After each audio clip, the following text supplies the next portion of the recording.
aux entrevues Inspirer l'équilibre. Aujourd'hui, je reçois Pierre Bolduc de l'Écolo-Boutique. Bonjour Pierre. Bonjour, comment vas-tu? Ça va bien toi? Super. Yeah! Alors, j'aimerais ça, Pierre, que tu te présentes, que tu nous parles de ton parcours. Qu'est-ce qui t'a amené à fonder l'Écolo-Boutique et c'est quoi l'Écolo-Boutique?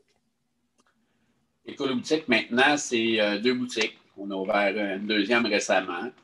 On va fêter bientôt son 11e anniversaire au 30 janvier. Donc, on a ouvert le 30 janvier la première boutique au coin de la 10e et King, sur King Yes. Donc, le 30 janvier 2010, j'ai démarré ça à l'âge de 49 ans. On a ouvert la deuxième boutique ici à Rock-Forest le 8 mars, en pleine pandémie. Si on avait eu une boule de cristal, on aurait peut-être changé de date, mais enfin, on ne choisit pas toujours. On a été obligé de fermer pendant 6 semaines. Bien, obligé, c'était plus le non-achalandage de la boutique qui a fait qu'on a pris la décision de fermer, mais de se concentrer sur les ventes en ligne. Puis on a réouvert, puis écoute, on est content, on fait des ventes. C'est pas des ventes escomptées, mais dans le contexte, on est bien heureux que ça fonctionne comme ça. Donc, c'est ça, il y a 11 ans de ça, à cette période-ci, on est au mois d'octobre, j'étais planché sur un projet justement de démarrer une boutique de produits écologiques. Moi, je voulais vendre des produits en vrac, mais non alimentaires. J'ai été dans le milieu de la restauration, de l'hôtellerie pendant 30 ans, donc 25 ans à peu près dans cette période-là comme gestionnaire. J'étais chef exécutif au Delta Sherbrooke pendant 11 ans. Et on a fait tourner cet hôtel-là ouvert à travers ma job. Je n'avais pas besoin de me chercher d'ouvrage, j'en avais bien en masse. Mais ma conscience, disons, au niveau du gaspillage alimentaire était forte. J'ai toujours dit à mes cuisiniers, tout ce que vous allez jeter en arrière, tôt ou tard, vous allez le retrouver dans votre assiette. Fait que c'est important de penser, d'être conscient de ce qu'on jette, puis qu'est-ce qu'on consomme aussi également. Donc, on en a fait une des hôtels les plus vertes au Québec, même au Canada. Delta Sherbrooke a gagné des prix. Ils ont gagné la plus haute distinction ici au Québec, qui était remis au Parlement de Québec. Là. Donc, l'hôtel a beaucoup rayonné à travers le Canada. Et en 80, pas en 99, mais en 2009, les planètes se sont alignées justement pour que je décide de changer de vocation finalement, pour me pencher sur un projet de dire je vais partir une boutique de produits en vrac, parce que moi, ce qui me concernait beaucoup, c'était le plastique, le fameux plastique au niveau de la réutilisation de ça. Je m'étais dit, il y a sûrement moyen de faire quelque chose. Fait que je me suis mis à faire de la recherche, puis recherche de fournisseurs, recherche de compétiteurs aussi, qui a fait que j'ai ouvert l'Écolo-Boutique le 20 janvier 2010. Donc, ça a été pas mal le parcours que j'ai fait. Puis, ça a été beaucoup d'essais-erreurs. Écoute, c'est de voir ce que la clientèle veut. C'était il y a 10 ans, il y a 11 ans. On passait un peu comme des extraterrestres. Tu sais, le monde avait peur de rentrer dans une secte. Mais moi, je m'étais dit, je vais vendre des produits écologiques et en vrac. Ça va être vendu pour un gars ordinaire et vendu à du monde ordinaire. Je ne voulais pas juste toucher les purs et durs à l'époque, mais je voulais toucher tout le monde. Donc, j'espère que on a fait le travail là-dessus. Ça a été disons, on a bûché pas mal les premières années. Mais aujourd'hui, bon, ça paye, c'est le fun. On a une clientèle qui nous suit de façon régulière. On s'est ajusté. La gamme de produits s'est tellement élargie. On a au-dessus de 160 produits en vrac. Puis en plus de ça, tous les produits zéro déchet, les produits de base pour la fabrication, il y a une forte tendance là-dessus. Là. Donc, on est rendu là, on est rendu à cette étape-là, puis ça va sûrement encore grandir. J'ai une super bonne équipe, j'ai des bons directeurs à chaque place, des bons adjoints aussi à chaque place. Donc, puis on mélange toutes nos idées, tout le monde amène son grain de sel, puis ça fait quelque chose de pas pire. C'est un très beau parcours. Donc, tu travaillais dans les cuisines d'un hôtel et ça t'a amené avec le temps à fonder ton entreprise il y a bientôt 11 ans. C'était quoi les motivations? Tu en as parlé un peu, mais c'était quoi vraiment les motivations derrière le fait de tant vouloir éviter le gaspillage alimentaire, le plastique et tout? Je trouvais que ça n'avait pas de sens. Quand j'ai rentré au Delta, le Delta de Sherbrooke, il récupérait absolument rien à part la moitié d'un bac de papier. Je trouvais que c'était aberrant de demander aux communs des mortels dans leur maison de faire de la récupération quand ils n'exigent pas de grandes entreprises comme ça qui génèrent énormément de déchets. Et le chef exécutif au Delta, ben, c'est lui qui appelait le gars des poubelles pour dire viens chercher les poubelles. Puis hey, je voyais ça sortir aux 6 jours, un gros conteneur de déchets. Ça n'a pas de sens. Qu'est-ce qu'on fait là? Je ne sais pas, il y a une espèce de déclic dans mon cerveau qui faisait que 1 plus 1, ça ne marchait pas. Là. Je ne pouvais pas concevoir ça autrement. Puis le gaspillage alimentaire faisait partie de beaucoup de mon discours, mais c'est devenu que le gaspillage, justement, au niveau de tout ce qui était récupération, tout ça, ça avait pris beaucoup de place puis je ne le faisais pas pantoute pour qu'on puisse aller chercher ou gagner des prix. Delta Sherbrooke est devenu une des hôtels les plus vertes au Québec, mais je le faisais bien plus par rapport à ma conscience qui me disait, il y a quelque chose qui se passe, là, ça ne marche pas, là, puis peut-être que j'avais lu en quelque part, peut-être que mon cerveau était connecté avec quelque chose en quelque part, puis qui m'a dit il faut que tu démarres ça absolument. Mais c'est ça, je trouvais ça super aberrant là, qu'on ne puisse pas réutiliser nos fameux contenants qui sont faits, c'est vendu à usage unique, puis on peut s'en servir combien de centaines, puis des fois des milliers de fois, c'est un contenant-là. Donc, c'est vraiment vers là où on s'est aligné, puis on focus offrir en vrac ce qu'on peut offrir, fabriquer au Québec, parce que l'autre point aussi, quand j'étais au niveau des cuisines, j'encourageais beaucoup l'achat local. J'achetais pas de fromage français, j'achetais seulement des fromages québécois. T'sais. Fait que déjà, dans ma nature, c'était déjà ancré d'encourager des entreprises locales, des entreprises du Québec. Et au fur et à mesure qu'on découvre de nouveaux produits qui sont faits chez nous, mais qu'on ne pouvait pas s'approvisionner dans le temps, on switch. Quand on voit que le produit est similaire, qu'il a la même performance, parce que c'est important, il y a 11 ans, on se faisait encore dire que les produits écologiques, c'était cher et non performant, mais au contraire, tout évolue, hein? Ça évolue en même temps que le reste des technologies. Fait qu'on est rendu là. Puis je suis content de l'avoir fait. Là. Je considère ça comme une réussite. Bien, clairement, tu étais un des pionniers, en fait, parce qu'il n'y avait pas vraiment d'entreprise comme ça qui existait, en tout cas pas en Estrie. En Estrie, il existait Secret de ménagère à l'époque, quand j'ai ouvert. Secret de ménagère était situé plus sur King West. Donc, quand j'ai fait ma recherche de compétiteur, je me suis installé à King Est. Moi, je suis un gars de King Est, je suis un gars de l'Est. Hein. Moi, je suis né dans l'Est, j'ai vécu dans l'Est jusqu'à l'âge de 23 ans, puis c'était mon patelin. Fait que moi, j'ai décidé de partir sur King Est pour pas lui nuire. Puis malheureusement, elle a fermé 3 ans après. Nous, après qu'on ait ouvert. Là, puis je pense que le discours face aux clients était différent du discours qu'elle pouvait apporter.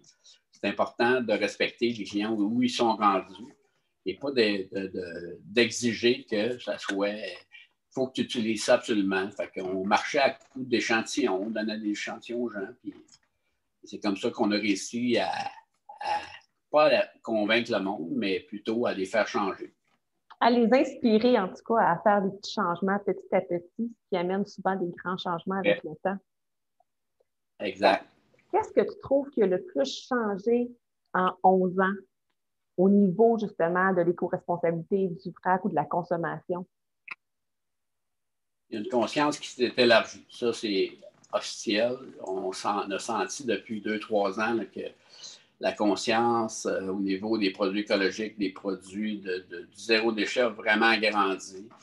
Il y a vraiment un boom là, qu'on sent qui se fait sentir à travers le Québec, en tout cas, là, c'est certain. Fait que, je pense que ça, cette évolution-là est intéressante.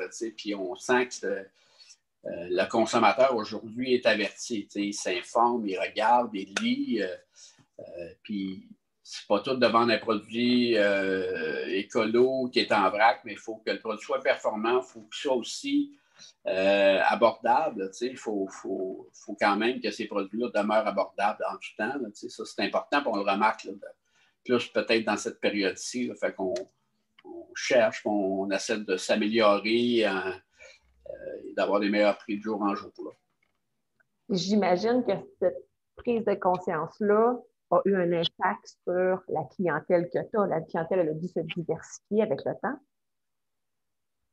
Oui, définitivement. Puis notre clientèle, écoute, notre clientèle principale, c'est du 24-45 ans, femmes. 85 c'est la femme qui décide qu'est-ce qu'ils ont choisi souvent dans la maison. Mais on a de tous les groupes d'âge. On a des personnes âgées à la retraite qui viennent ici pour la première fois et qui décident de commencer à acheter en vrac pour X raisons. Fait que, c'est le fun de voir ça, autant qu'on a des jeunes, autant qu'on a des gens qui sont plus âgés. C'est surprenant. Oui, ça veut dire vraiment qu'il y a une démocratisation qui se fait de plus en plus du vrac et des produits écologiques. Exact. Ça va faire 11 ans que l'Écolo-Boutique est ouvert bientôt. Comment tu vois les 10-11 prochaines années par rapport à l'Écolo-Boutique et autant par rapport à l'éco-responsabilité? Je pense que ça va juste aller en grandissant. J'ai l'impression, là, tout ce que j'ai hâte, c'est de passer à travers cette crise-là parce que ça crée, on dirait qu'un petit relâchement présentement. Et je comprends la clientèle de vouloir pas faire 12 arrêts pour aller acheter ses besoins. Tu sais, souvent, les gens vont faire l'épicerie, la pharmacie, ils vont faire leur écolo-boutique, leur silo, puis là, ben, de temps en temps, il y en a qui nous skippent, là, parce que les gens ont une certaine crainte. Mais je pense que quand tout ça va être passé, j'ai l'impression qu'il va y avoir une espèce de boom. Les gens vont se recentrer justement à cause de cette pandémie-là. Il va y avoir une prise de conscience, j'ai l'impression, du consommateur. Et il va y avoir comme une espèce de bouche-à-oreille qui va se faire, c'est sûr et certain. Je pense qu'on est le commerce de l'avenir. Il faut juste vendre le bon produit au bon prix, avoir les bons trucs, parce que, écoute, même les pharmacies aujourd'hui emboîtent le pas du vrac. Il y a plein de commerces qui emboîtent le pas du vrac, là, mais on veut demeurer les deux dans notre créneau. Là, c'est certain. Il n'y a personne qui va pouvoir faire comme l'Écolo-Boutique dans un commerce existant. Personne. Ah, en fait, c'est ça. La compétition est beaucoup plus féroce qu'elle était. Parce qu'avant, il n'y en avait pas beaucoup, puis c'était plus le marginal. Tandis que là, vous avez vraiment des compétiteurs qui sont, quand les gens vont vraiment arrêter, ils s'arrêtent à l'épicerie, il y a du vrac, à la pharmacie, il y a du vrac. Donc, vous avez vraiment une plus grande compétition. C'est quoi, justement? Excuse-moi. Non, vas-y. Non, ben c'est ça. Ben, ça ne me dérange pas que les pharmacies ou les petits commerces en vendent, mais ce que j'aime, c'est qu'on en fournit plusieurs là-dedans. Là, on agit à titre de grossiste également. Fait. Ça, c'est une corde de plus à notre arc. Là. Oui, tout à fait. Puis, c'est quoi, selon toi, qui fait la force de l'écolo-boutique? Qu'est-ce qui fait que les gens vont choisir d'aller à l'écolo-boutique, justement, plutôt que d'aller à l'épicerie ou à la pharmacie, plutôt dans ton cas? Là? C'est le service, je pense. Le service qui vient avec la disponibilité du nombre de produits en vrac, je pense, c'est ce qui fait notre force aussi. À Rock-Forest, on s'est installé à côté du silo, fait qu'on peut devenir une épicerie complète sur un même toit, dans 2 commerces séparés. Je pense que ça, c'est super important. Mais notre force, c'est ça. C'est vraiment un service. On essaie de donner le meilleur service à la clientèle, de mieux conseiller les gens, de bien les conseiller. Ça, c'est vraiment la force de la place, je te dirais. Excellent. Et comment tu vois l'écolo-boutique?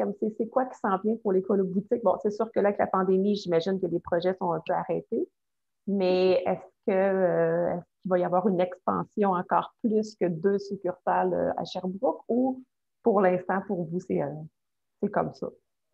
le moment, nos projets, au niveau d'expansion, on va commencer par stabiliser celle de Roqueforest parce que tout est à faire ici, mais malgré qu'on s'en vient bien.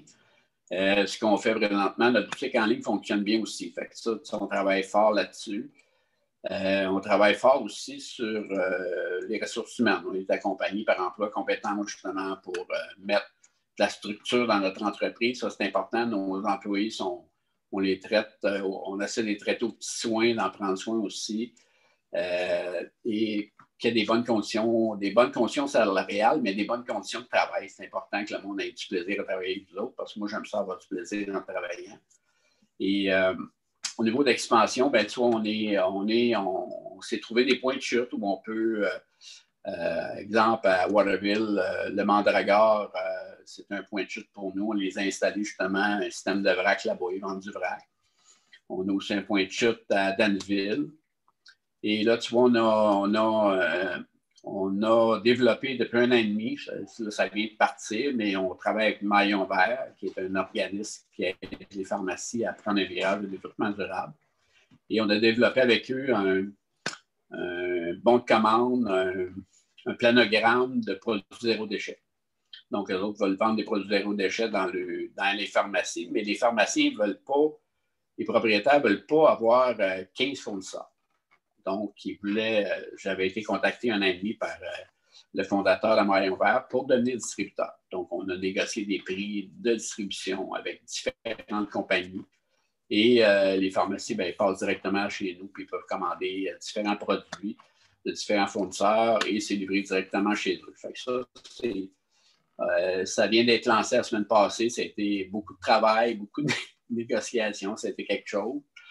Mais c'est un bel accomplissement. Là. Ça, c'est le fun parce qu'on rentre, on devient un fournisseur de pharmacie, ce que je ne pensais pas faire il y a 11 ans là, quand j'ai ouvert l'écolo-boutique. Fait que l'écolo-boutique, c'est nettement plus que 2 succursales. C'est 2 succursales, une boutique en ligne et plein d'autres distributeurs à travers l'Estrie. Exact. Exact, c'est ça. Puis, tu sais, on a tissé beaucoup de liens. On a tissé beaucoup de liens avec nos fournisseurs, justement, parce que c'est important. Dans nos valeurs, c'est important que tout le monde trouve son compte dans ça. On n'exploite personne, on n'exploite pas nos fournisseurs. On traite tout le monde avec la même énergie, la même bonté, si on veut appeler ça comme ça. Mais c'est ça, c'est plus que, tu sais, ce qu'on voit, ben, on fait de la distribution beaucoup de l'extérieur au niveau de nos boutiques. Puis, fait, ça nous donne un certain volume, ça nous donne aussi un pouvoir d'achat qui est plus intéressant parce que les produits à Roqueforest, on fonctionne avec des barils de 205 litres. Donc, les produits, il y a moins de retour des bidons 20 litres aux fournisseurs parce que c'est un coût de transport qui doit être assumé par eux. Fait que nous autres, le fait de recevoir en 205 litres, on transfère ces produits-là en bidons de 20 litres. Et une fois que les barils sont utilisés, bien, ils sont vendus pour une 3e utilisation parce que c'est des barils qui ont été utilisés, ils ont reçu leur matière première dans ça à l'usine. Ils transforment le produit, nous le mettent là-dedans, puis après ça, ils nous l'envoient parce que ces fameux contenants-là, c'est pas consigné. Fait que nous, on trouve pas mal. Ça cherche beaucoup de temps. Quelqu'un qui veut avoir des barils, on a des gens qui nous achètent ça pour une autre utilisation. On dit au moins, le cycle de vie du produit, il va servir pendant plusieurs années. Donc, c'est ça. Fait que les produits sont vraiment du début à la fin qui produisent le moins de déchets possible et on essaie de donner une 2e, 3e vie à ce que tu as en fait. Donc, l'écolo-boutique, c'est des produits ménagers, des produits pour la maison, des cosmétiques. C'est à peu près tout ce qu'on trouve dans une pharmacie pour l'entretien de la maison et l'hygiène. Exactement. Tu sais, puis on offre plusieurs propositions, justement, des propositions zéro déchet. On ne vend pas d'usage unique, sauf la vaisselle compostable, mais tu sais, on essaie on veut que les bottines suivent les babines, c'est comme on dit dans le jargon. Et l'écolo-boutique, c'est le L' devant l'écolo-boutique est important parce qu'on pourrait s'appeler l'écolo-boutique puis tout foutre aux poubelles en arrière puis pas se barrer de ça, mais on gère de façon responsable aussi de notre entreprise. Là, c'est important qu'on ne fasse pas juste, qu'on ne soit pas juste un front. Là, Bien, c'est vraiment super intéressant. Merci beaucoup, Pierre, de ton temps. J'invite les gens à aller voir l'Écolo Boutique. C'est ma place depuis plusieurs années pour acheter mes produits. Puis, je te souhaite une belle continuité et que cette pandémie-là finisse pour pouvoir reprendre du service dans le sens que l'écologie revienne à la place première dans l'actualité. Merci Excellent. beaucoup. Ben, merci à toi, puis merci de cette opportunité-là. Puis j'invite tout le monde à venir nous voir. Écoute, on garde le sourire malgré tout. C'est comme ça. Merci. Salut. Bye.